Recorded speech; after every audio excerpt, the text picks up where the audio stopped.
Olá, hoje nós estamos em Money Report com uma figura importantíssima dentro do cenário político brasileiro.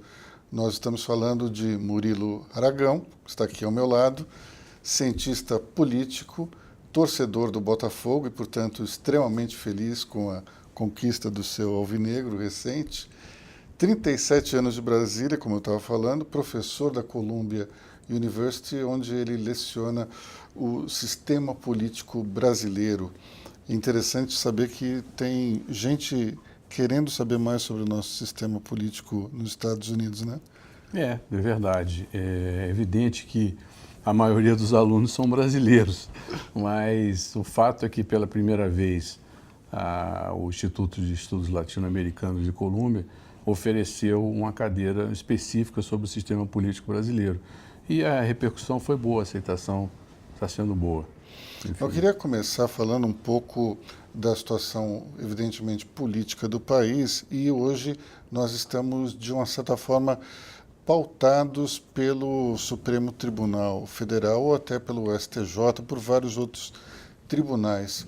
Você não acha que está havendo uma popularização excessiva dos tribunais brasileiros? Olha, a judicialização da política é um fenômeno que vem já de algum tempo e decorre do fato da nossa Constituição ser muito detalhada e que dá muito espaço ao questionamento judicial.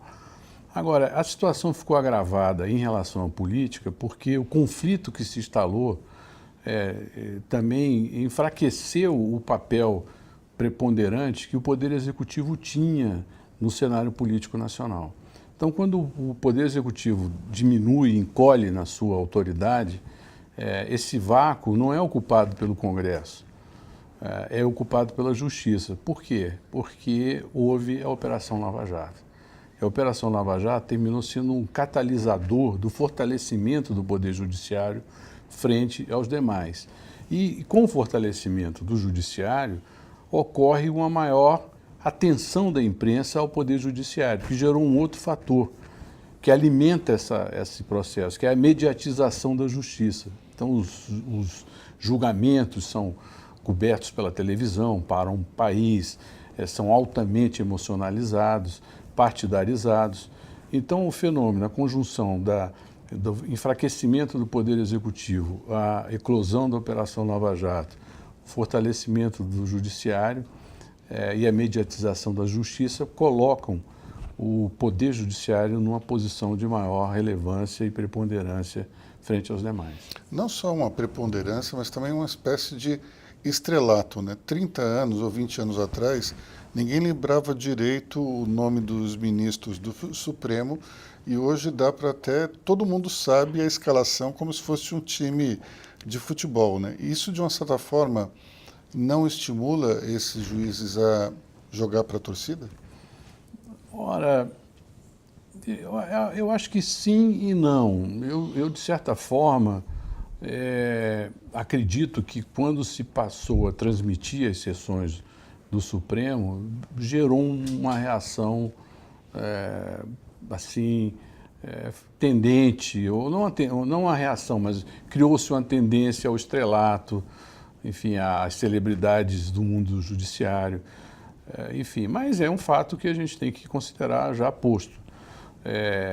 Por outro lado, o que eu noto é que existe de verdade uma ação do Poder Judiciário, ou de setores do Judiciário, que não estão localizados no Supremo Tribunal, mas que vêm da primeira instância, dos jovens juízes, dos jovens membros do Ministério Público, que, em frente do que aconteceu antes da Lava Jato e durante a Lava Jato, assumiram um ativismo para o bem e para o mal nesse contexto, gerando práticas que às vezes até excessivas e outras não, dentro das regras claras, e que abalaram o sistema político brasileiro e destruíram até ou feriram de morte o sistema político brasileiro. Isso ficou evidenciado. E quando acontece isso, ferir de morte o sistema político, qual a principal consequência que a gente pode dizer que existe dentro do cenário? Quem é o principal, digamos, ganhador e o principal perdedor? Ainda é cedo dizer isso, porque o Brasil é um país complexo, é um país que se debate entre o personalismo e o institucionalismo, quer dizer, ou seja, entre as pessoas e as instituições. Muito do que foi feito na Operação Lava Jato decorreu do protagonismo pessoal do juiz Sérgio Moro, quer dizer, que, usando as regras enfim, dos códigos, avançou de forma inusitada frente ao passado do Brasil em investigações com políticos. Então, o fato é que esse cenário ainda é confuso a ponto de se falar quem ganhou, quem perdeu.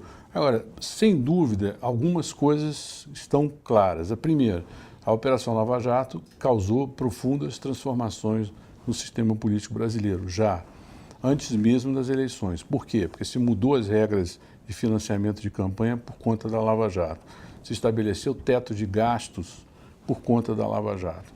Então, todo o debate de financiamento e gastos de campanha foi decisivamente afetado pela Lava Jato. E sem falar que muitos políticos foram presos, condenados, estão sendo investigados num volume inusitado para a história do Brasil. Mas ainda é cedo dizer quem venceu. O fato é que o Brasil de 2019, institucionalmente falando, poderá ser melhor do que era o Brasil de 2013.